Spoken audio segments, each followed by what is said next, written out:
Tenemos un privilegio hermoso de compartir la lectura de la palabra de Dios. Dedicar este tiempo para que tanto ustedes como yo nos gocemos en lo que Dios nos dice a través de su palabra. Lo estamos haciendo en el Nuevo Testamento, el capítulo 7 de la carta a los Hebreos. Vamos a leer a partir del versículo primero del capítulo 7 de la carta a los Hebreos. Dice así la palabra de Dios.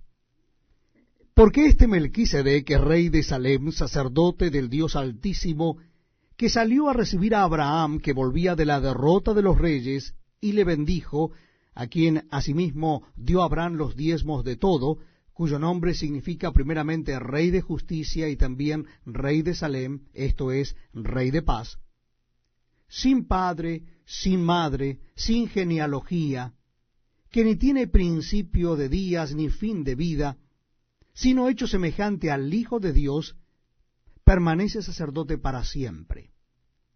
Considerad, pues, cuán grande era éste, a quien aún Abraham, el patriarca, dio diezmos del botín. Ciertamente, los que de entre los hijos de Leví reciben el sacerdocio, tienen mandamiento de tomar del pueblo los diezmos según la ley, es decir, de sus hermanos, aunque éstos también hayan salido de los lomos de Abraham. Pero aquel cuya genealogía no es contada de entre ellos, tomó de Abraham los diezmos y bendijo al que tenía las promesas. Y sin discusión alguna, el menor es bendecido por el mayor, y aquí ciertamente reciben los diezmos hombres mortales, pero allí uno de quien se da testimonio de que vive. Y por decirlo así, en Abraham pagó el diezmo también Leví, que recibe los diezmos, porque aún estaba en los lomos de su padre cuando Melquisedec le salió al encuentro.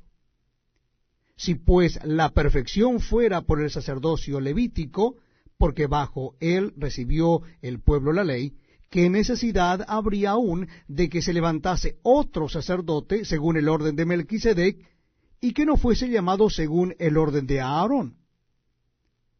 Porque cambiado el sacerdocio, necesario es que haya también cambio de ley.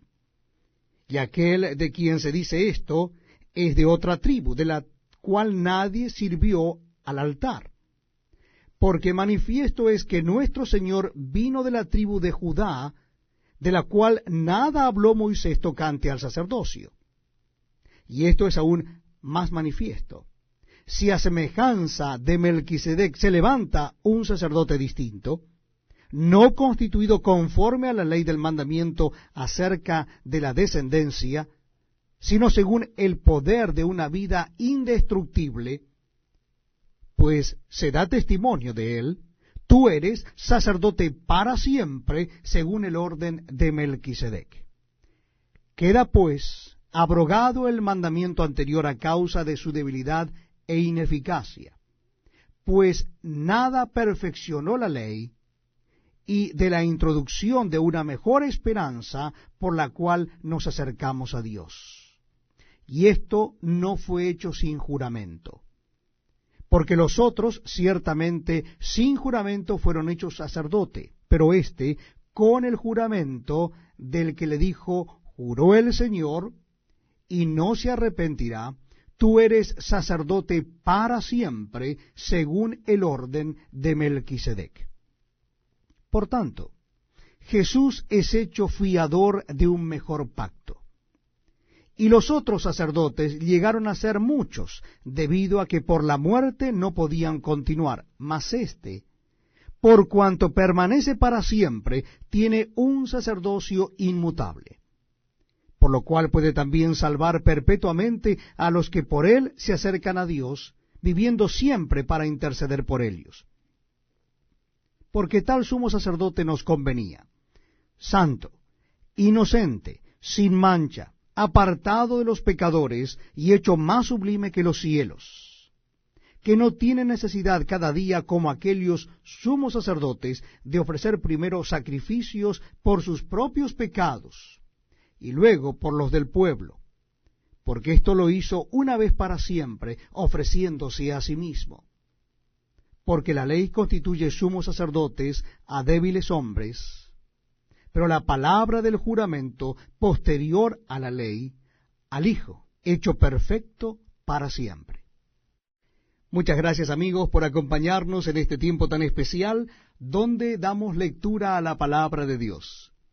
Lo estamos haciendo en el Nuevo Testamento y en esta oportunidad es la carta a los Hebreos. Carta a los Hebreos, vamos a leer en el capítulo 8. Carta a los Hebreos, capítulo 8. Dice así la palabra de Dios.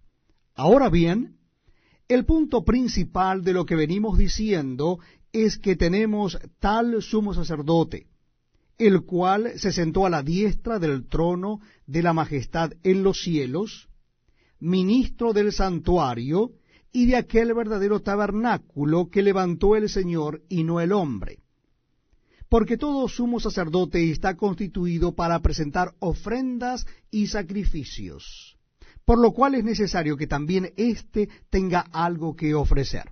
Así que, si estuviese sobre la tierra, ni siquiera sería sacerdote, habiendo aún sacerdotes que presentan las ofrendas según la ley, los cuales sirven a lo que es figura y sombra de las cosas celestiales, como se le advirtió a Moisés cuando iba a erigir el tabernáculo, diciéndole, mira, haz todas las cosas conforme al modelo que se te ha mostrado en el monte.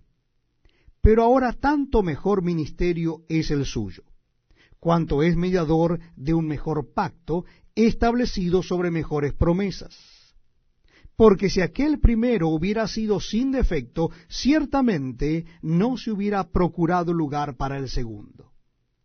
Porque, reprendiéndolos, dice, he aquí vienen días, dice el Señor, en que estableceré con la casa de Israel y la casa de Judá un nuevo pacto, no como el pacto que hice con sus padres el día que los tomé de la mano para sacarlos de la tierra de Egipto, porque ellos no permanecieron en mi pacto, y yo me desentendí de ellos, dice el Señor.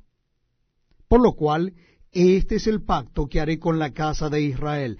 Después de aquellos días, dice el Señor, pondré mis leyes en la mente de ellos, y sobre su corazón las escribiré, y seré a ellos por Dios, y ellos me serán a mí por pueblo.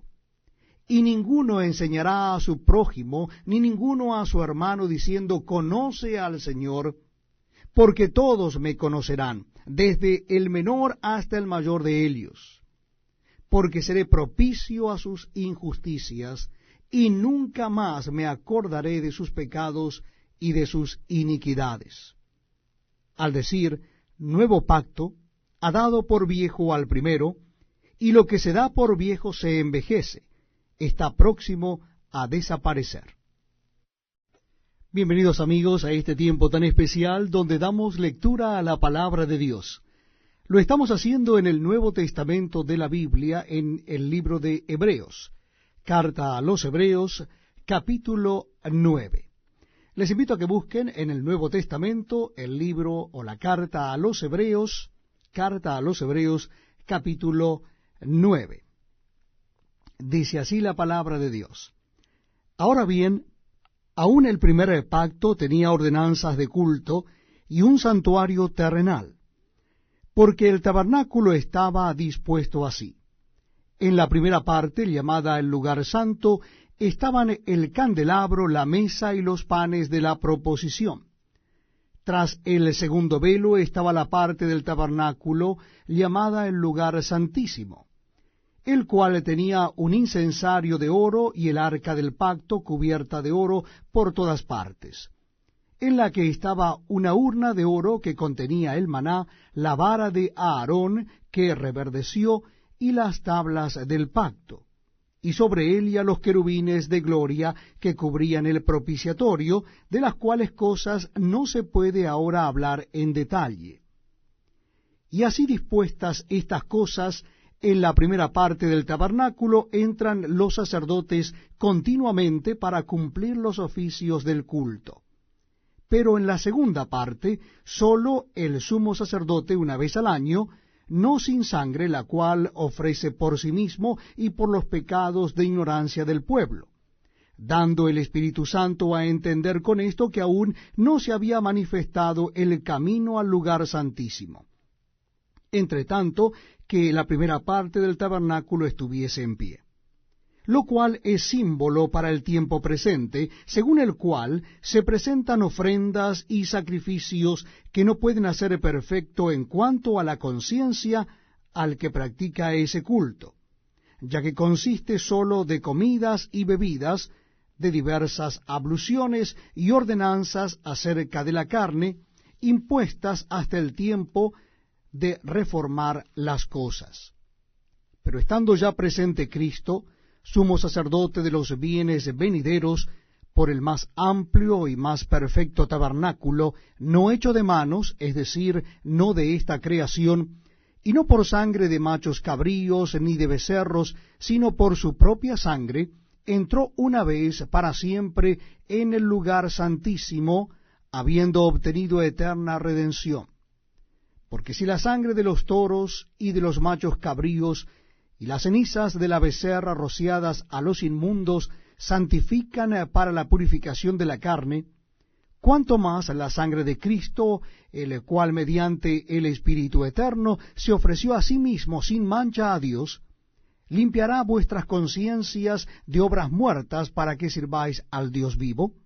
Así que, por eso es mediador de un nuevo pacto, para que interviniendo muerte para la remisión de las transgresiones que había bajo el primer pacto, los llamados reciban la promesa de la herencia eterna.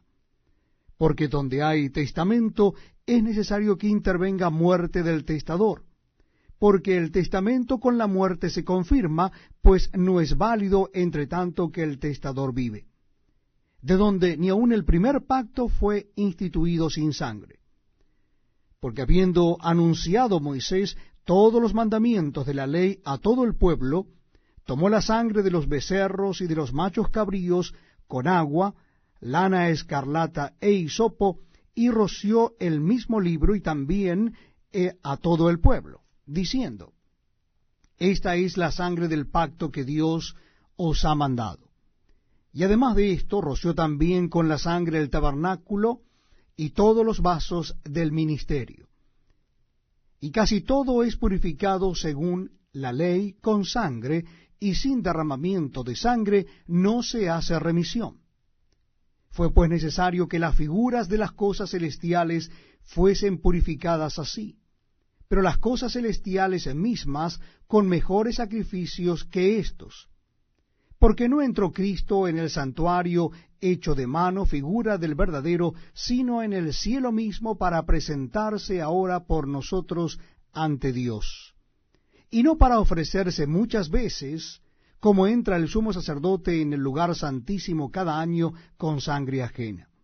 De otra manera le hubiera sido necesario padecer muchas veces desde el principio del mundo. Pero ahora, en la consumación de los siglos, se presentó una vez para siempre por el sacrificio de sí mismo para quitar de en medio el pecado. Y de la manera que está establecido para los hombres que mueran una sola vez y después de esto el juicio, así también Cristo fue ofrecido una sola vez para llevar los pecados de muchos, y aparecerá por segunda vez sin relación con el pecado para salvar a los que le esperan. Muchas gracias por acompañarnos en este tiempo tan precioso donde leemos la palabra de Dios. Les invito a que busquen en el Nuevo Testamento la carta a los Hebreos. Estamos leyendo la carta a los Hebreos y hoy nos toca leer el capítulo 10. Carta a los Hebreos, capítulo 10. Dice así la palabra de Dios. Repito la cita bíblica, mientras tanto usted busca en el Nuevo Testamento de la Biblia el capítulo 10 de la carta a los Hebreos. Porque la ley, teniendo la sombra de los bienes venideros, no la imagen misma de las cosas, nunca puede, por los mismos sacrificios que se ofrecen continuamente cada año, hacer perfectos a los que se acercan.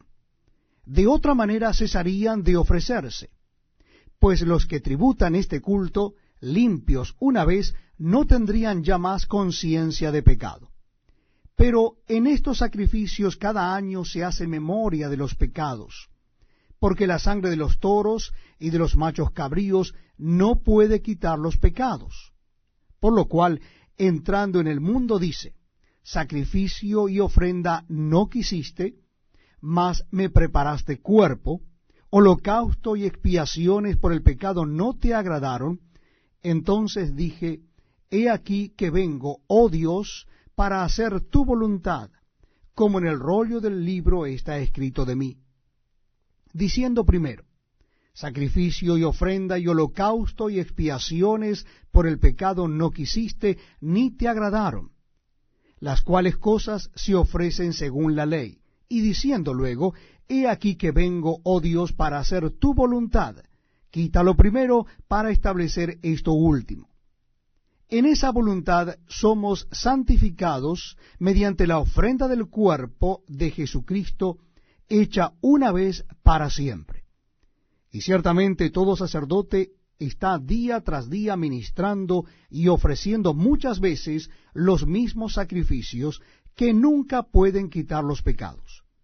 Pero Cristo, habiendo ofrecido una vez para siempre un solo sacrificio por los pecados, se ha sentado a la diestra de Dios, de ahí en adelante esperando hasta que sus enemigos sean puestos por estrado de sus pies. Porque con una sola ofrenda hizo perfectos para siempre a los santificados. Y nos atestigua lo mismo el Espíritu Santo, porque después de haber dicho, este es el pacto que haré con ellos, después de aquellos días, dice el Señor, pondré mis leyes en sus corazones y en sus mentes las escribiré. Añade, y nunca más me acordaré de sus pecados y transgresiones. Pues donde hay remisión de estos, no hay más ofrenda por el pecado. Así que, hermanos, teniendo libertad para entrar en el lugar santísimo por la sangre de Jesucristo, por el camino nuevo y vivo que Él nos abrió a través del velo, esto es, de su carne, y teniendo un gran sacerdote sobre la casa de Dios, acerquémonos con corazones sinceros, en plena certidumbre de fe, purificados los corazones de mala conciencia y lavados los cuerpos con agua pura. Mantengamos firme sin fluctuar la profesión de nuestra esperanza, porque fiel es el que prometió. Y considerémonos unos a otros para estimularnos al amor y a las buenas obras, no dejando de congregarnos como algunos tienen por costumbre, sino exhortándonos, y tanto más cuando veis que aquel día se acerca. Porque si pecáremos voluntariamente después de haber recibido el conocimiento de la verdad, ya no queda más sacrificio por los pecados, sino una horrenda expectación de juicio y de hervor de fuego que ha de devorar a los adversarios. El que viola la ley de Moisés por el testimonio de 2 o 3 testigos muere irremisiblemente. ¿Cuánto mayor castigo pensáis que merecerá el que pisoteare al Hijo de Dios y tuviere por inmunda la sangre del pacto en la cual fue santificado e hiciere afrenta al Espíritu de gracia? Pues conocemos al que dijo, mía es la venganza, yo daré el pago, dice el Señor. Y otra vez, el Señor juzgará a su pueblo. Horrenda cosa es caer en manos del Dios vivo. Pero traed a la memoria los días pasados, en los cuales, después de haber sido iluminados, sostuvisteis gran combate de padecimientos. Por una parte, ciertamente con vituperios y tribulaciones fuisteis hechos espectáculo, y por otra, llegasteis a ser compañeros de los que estaban en una situación semejante. Porque de los presos también os compadecisteis, y el despojo de vuestros bienes sufristeis con gozo, sabiendo que tenéis en vosotros una mejor y perdurable herencia en los cielos. No perdáis, pues, vuestra confianza, que tiene grande galardón, porque os es necesaria la paciencia, para que, habiendo hecho la voluntad de Dios, obtengáis la promesa. Porque aún un poquito, y el que ha de venir vendrá y no tardará. Mas el justo vivirá por fe, y si retrocediere, no agradará a mi alma. Pero nosotros no somos de los que retroceden para perdición, sino de los que tienen fe para preservación del alma.